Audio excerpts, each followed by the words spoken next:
जोहार नमस्कार। देख रहे हैं आप द भारत मित्र और आपके साथ मैं आरती सिंह और मेरे साथ हैं देवेंद्र भैया। देखिए, ये तो छुट्टी का दिन है, रविवार, सब अपने अपने घर में होते हैं, मोस्टली छुट्टियां एंजॉय करते हैं। वीकेंड होता है, ये तो सब छुट्टी मनाते हैं, लेकिन खासकर कर्मा के बाद। हाँ, कर्मा के बाद तो ये बनता भी है, लेकिन हमारे हमारे पेशे की ये मजबूरी है कि हम कभी छुट्टी नहीं ले सकते। 24/7 हमारा काम है, और वैसे भी अगर हम छुट्टी ले लें तो फिर आपको खबरों से बाखबर कौन कराएगा, हम ये भी सोचते हैं। तो देखिए, खबर की बात हो रही है तो भाई घाटशिला में खबर हर दिन आपको अभी मिलेगी। देवेंद्र भैया, हलचल बढ़ने लगी है वहां पर। अब तो अपनों के साथ लोग अपनों से मिलने भी पहुंच चुके हैं। पिछले कुछ दिनों से भारत मित्र लगातार आपको घाटशिला के अपडेट्स दे रहा है, क्योंकि चुनावी हलचल तेज होती जा रही है, उपचुनाव होने हैं वहां पर। तो अब वहां पर देखिए पॉलिटिकल इवेंट्स भी होने लगे हैं। रोज आप देखेंगे कि कई बड़े बड़े चेहरे, और वो चेहरे भी जो बड़े नहीं हैं, अब तक छुपे हुए थे लेकिन अब वहां पर नजर आने लगे हैं। तो ये सब बताता है कि सियासी हलचल वहां पर बढ़ रही है। लेकिन सिक्का किसका चलने वाला है? क्या जेएमएम का सिक्का फिर चलेगा, दबदबा रहेगा, या फिर जो बीजेपी और जेएलकेएम की नई परिभाषा वहां पर गढ़ी जा रही है, उनमें से किसी को मौका मिलने वाला है? इन सब के बीच कल मुख्यमंत्री हेमंत सोरेन भी पहुंचे। उन्होंने अपने सोशल हैंडल पर यही लिखा, अपनों के साथ। और देवेंद्र भैया, ये सच है कि जेएमएम के जो अपने वोटर हैं, जो उनका अपना वोट बैंक है, वो खिसकता नहीं है, वो नहीं खिसकता। तो घाटशिला में जेएमएम के गढ़ में सेंध लगाना सबके लिए मुश्किल होगा। निश्चित रूप से बहुत चुनौतीपूर्ण होगा भाजपा के लिए, और खासकर जो भाजपा के फिलहाल मौजूदा हालात यदि आप कैंडिडेट की बात करें तो जेएमएम की ओर से तकरीबन साफ है कि सोमेश सोरेन को ही मौका मिलेगा। 80% चांसेस होने का है। हालांकि अब ऑफिशियल अनाउंसमेंट का इंतजार है। लक्ष्मण टुडू भी क्या जो रेस में है क्या? नहीं, रेस में नहीं, वो अपने आप को रेस से बाहर बता रहे हैं। पर राजनीति में कोई भी आउट नहीं होता है। हाँ। संभावना सबकी बनी रहती है। और जिस तरह लक्ष्मण टुडू बेहद सौम्यता के साथ कह रहे हैं कि पार्टी जहां भी तैनात करेगी मैं तैनात होऊंगा। हालांकि इस बीच खबर यह भी चल रही थी कि भाजपा से उनकी बातें हो रही है और घर वापसी की चर्चाएं भी चल रही थी, लेकिन लक्ष्मण टुडू ने इसे बिल्कुल खारिज किया है। अब राजनीति में खारिज करने की भी अपनी एक कला होती है, एक वक्त होता है। आपने तो कई बार कहा है कि किस तरह 5 मिनट के अंदर तस्वीरें बदल जाती है। बिल्कुल, ये राजनीति यही है, राजनीति इसी की बात। तो उसे जाने दे। यदि हम भाजपा के अंदर की बात करें तो वहां भी स्थिति साफ नहीं है। जिस तरह से सबसे ज्यादा कंफ्यूजन मुझे वही लग रहा है। जिस तरह से पिछला बार चुनाव लड़े थे, वहां से बाबूलाल सोरेन, चंपा सोरेन के बेटे हैं, और ठीक उसके पहले चाचा चंपा चश्मा उस्मा बना करके भाजपा में एंट्री लिए थे। और उसके बाद उनकी शर्त भी थी कि उनके बेटे को मौका दिया जाए, इसी शर्त पर वे गए थे। बहुत संभव है चंपा सोरेन अब समझते हैं कि अब राजनीति के उस अवसान में अब पहुंच गए हैं, या उस अवस्था में पहुंच गए हैं जहां उनकी फिक्र जो है अपने बेटे को राजनीति में स्थापित करना और अपनी राजनीतिक विरासत को वो कैसे आगे बढ़ाएंगे, ये भी चुनौती है उनके सामने। तो सवाल यही है, पर यदि भाजपा के अंदर के खबरों को टटोलें आप, तो इस बार बाबूलाल सोरेन ही उम्मीदवार होंगे ऐसा गारंटी पूर्ण या बहुत दावे के साथ नहीं कहा जा सकता। मतलब पेच है क्या? पेच है। दरअसल बाबूलाल मरांडी की पसंद कुछ और है। जिस तरह, ठीक है, बाबूलाल सोरेन ने पिछला बार 20,000 अधिक भाजपा के वोटों में इजाफा किया, लेकिन इसका एक दूसरा पक्ष यह भी है कि वे करीबन 23-24 हजार से हार का सामना करना पड़ा। हार का अंतर बहुत ज्यादा था। हाँ, यदि 2009 की बात करें, 2014 की बात करें, 2019 की बात करें, तो हार जीत का जो अंतर होता था वो होता था 5 से 6 हजार या 4 से 5 हजार के बीच में। बावजूद इसके भाजपा के वोट बढ़े हैं, लेकिन हार का अंतर भी तो इसका मतलब कि जितना जोर भाजपा की ओर से लगाया गया, उससे ज्यादा जोर जेएमएम की ओर से लगाया गया, और उस परिस्थिति में भी बाजी मार ले गया जेएमएम। इस बार आपने ठीक कहा कि हेमंत सोरेन कलकत्ता से लौट रहे थे, और जैसे ही उनके कार्यकर्ताओं को जानकारी मिली कि सीएम इस रास्ते से जा रहे हैं, उन्हें खबर दिया गया, या खबर नहीं भी दिया गया होगा, क्योंकि सीएम हेमंत जानते हैं कि वक्त पे राजनीति में कब क्या कौन से तीर छोड़ने हैं, जब उस रास्ते से जा रहे हैं। तो ऐसा संभव नहीं है कि हेमंत सोरेन उससे बच के निकल। हाँ। उनके साथ कल्पना सोरेन भी थी, बड़ी बात यह है कल्पना सोरेन है, वही कल्पना सोरेन जो हेमंत सोरेन के मौजूदगी में अपना पार्टी को उन्होंने शिखर पर पहुंचाया, ये कह सकते हैं आप, इस्टेब्लिश कर दिया। मतलब उस समय बहुत अजीब सी स्थिति थी जब हेमंत सोरेन जेल के अंदर थे और चंपई का जब रुख सामने आया था कि अलग, तो उस वक्त लग रहा था कि पार्टी का अब क्या होगा।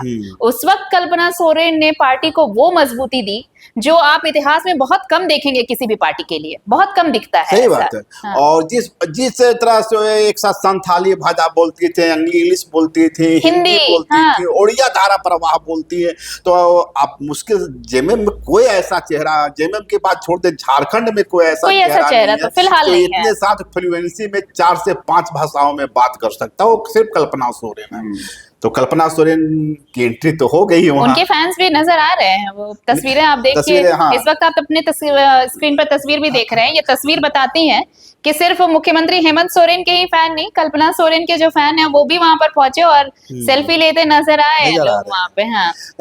पर जो बड़ा सवाल ये है कि दोनों ओर से चेहरे कौन होंगे, तो बहुत हद तक ये माना जा रहा है कि अब सोमेश सोरेन ही चेहरा होंगे। सीएम हेमंत सोमेश सोरेन से मुलाकात भी करते हैं, आप देख सकते हैं विजुअल में मुलाकात भी करते हैं।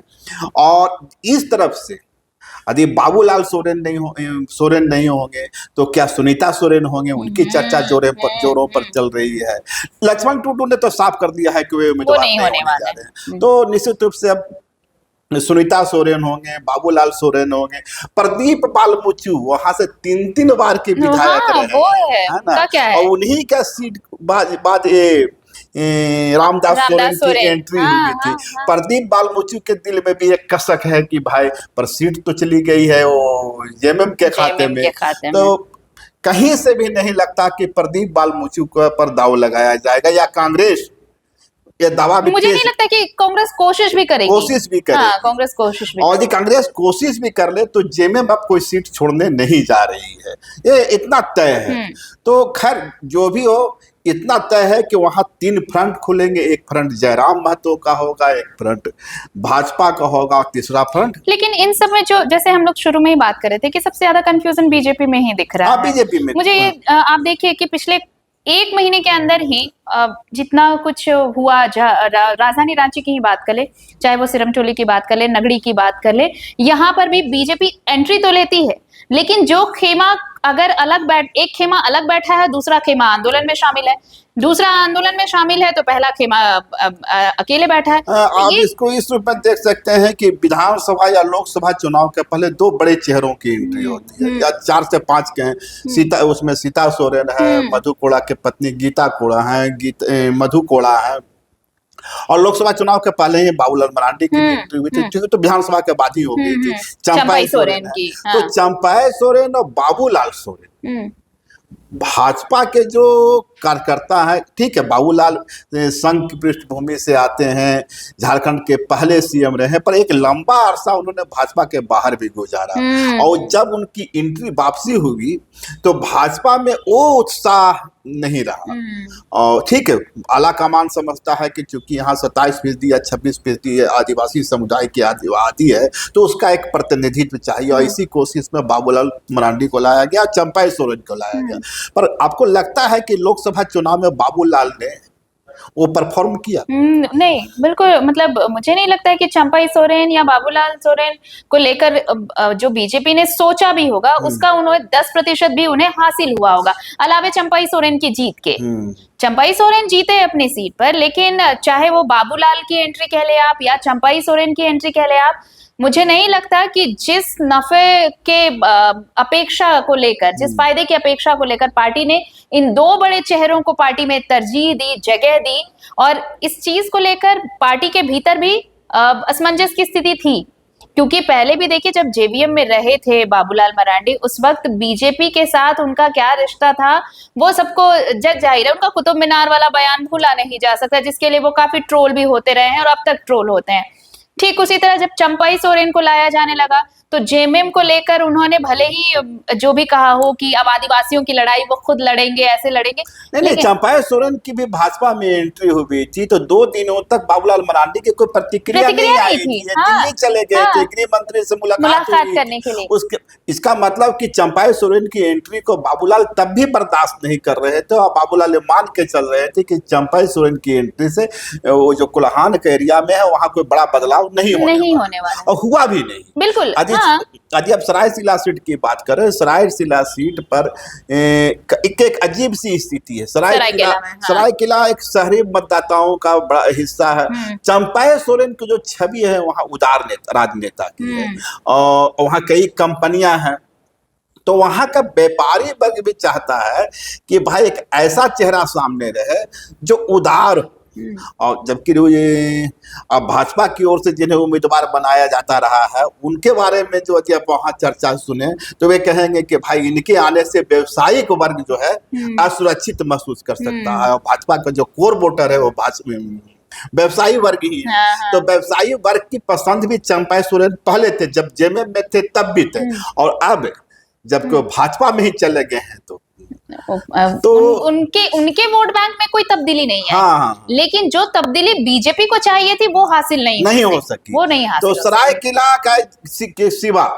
चंपाई सोरेन कहीं कोई बड़ा बदलाव नहीं ला सके। और अभी जिन मुद्दों की बात चल रही है, सुलहांसदा इनकाउंटर हो, नगरी का सवाल, तमाम मुद्दे चंपाई सोरेन उठाते हुए दिख रहे हैं और कोशिश कर रहे हैं कि दिसम ग्रुप की मौत के बाद, देहांत के बाद जो जल जंगल जमीन का एक चेहरा हमारे बीच से चला गया है, या उस तरह की सियासत करने वाला, उस जल जंगल जमीन की सियासत का चेहरा झारखंड में कोई बचा, तो उनकी कोशिश होती है कि उस वैक्यूम को उभर सके। मजबूरी चंपाई सोरेन की है कि वे उस पार्टी में है जहां ये नैरेटिव चलता नहीं है। और आप देखते होंगे कि चंपाई सोरेन जिस भी आंदोलन में खड़ा होते हैं या उस आंदोलन को लीड करने की कोशिश करते हैं, भाजपा में वे अकेले खड़ा नजर आते हैं। तो इस हालत में चंपाई सोरेन के बेटे पर ही या बाबूलाल सोरेन पर ही भाजपा दाव खेलेगी, यह दावे के साथ नहीं कहा जा सकता। चलिए, ये बीजेपी की बात हो गई। अब आते हैं जेएलकेएम पे, जो तीसरा धड़ा है।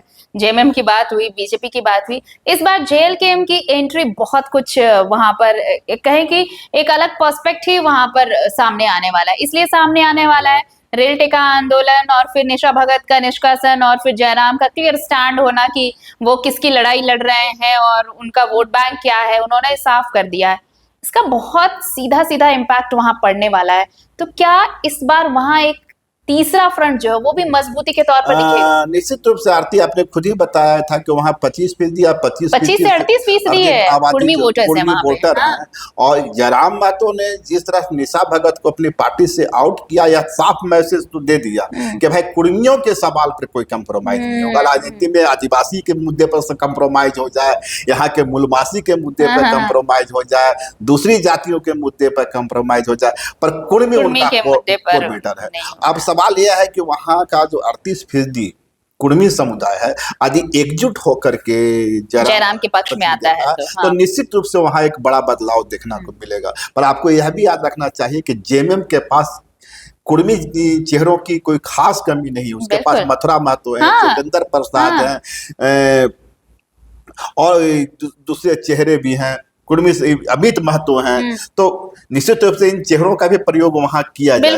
तो इस हालत में देखना होगा कि क्या 38% जो कुर्मी समुदाय है, शैलेंद्र महतो हाल के दिनों में उनका झुकाव जेएमएम की ओर, वो काफी एक्टिव भी नजर आए हैं। और शैलेंद्र महतो जयराम महतो में कहीं नहीं बनता है, बिल्कुल 36 की पॉलिटिक्स होती है यहाँ। तो यहाँ तक कि जो खीरू महतो है, जद्दू कोटे से राज्यसभा सांसद है, उनका भी जयराम महतो के साथ कोई बहुत नजदीकी या उनकी पॉलिटिक्स पर वो विश्वास करते नजर नहीं आते हैं। तो इस हालत में जयराम महतो के इससे ये कुर्मी वोट कितना जाएगा देखने वाली बात होगी। पिछला बार तो 38% आबादी के बावजूद वो 8,000 पे सिमट गए थे। तो इस बार तो जयराम महतो ने एक मजबूत, लेकिन ठीक है मजबूती होगी, लेकिन ये भी तो उतना ही सच है देवेंद्र भैया कि 38% अगर हम कंपाइलेशन में भी कर लें कि 38% भी है अगर, तो उसमें कम से कम 10% तो जेएमएम के कोर वोटर्स ही होंगे। निश्चित आप इससे इनकार नहीं कर सकते। भले ही वो कुर्मी है लेकिन वो जेएमएम के कोर वोटर्स में से आते हैं। तो अगर वो 10% भी उधर है और अगर इधर 18 या 28% बचता भी है, 25% ही मान के चलिए अगर बचता है, तो इनमें से 5 या 10% बीजेपी के भी होंगे, बीजेपी के भी होंगे और परंपरागत वोटर है बीजेपी। बिल्कुल वो परंपरागत वोटर्स हैं। अब जो बच गया वो बचाओ, मान लीजिए जेल के हम उतना भी खींच लेते हैं, लेकिन अगर उसके ऊपर वो चले भी जाए तो भी कहां से खिसकाएंगे?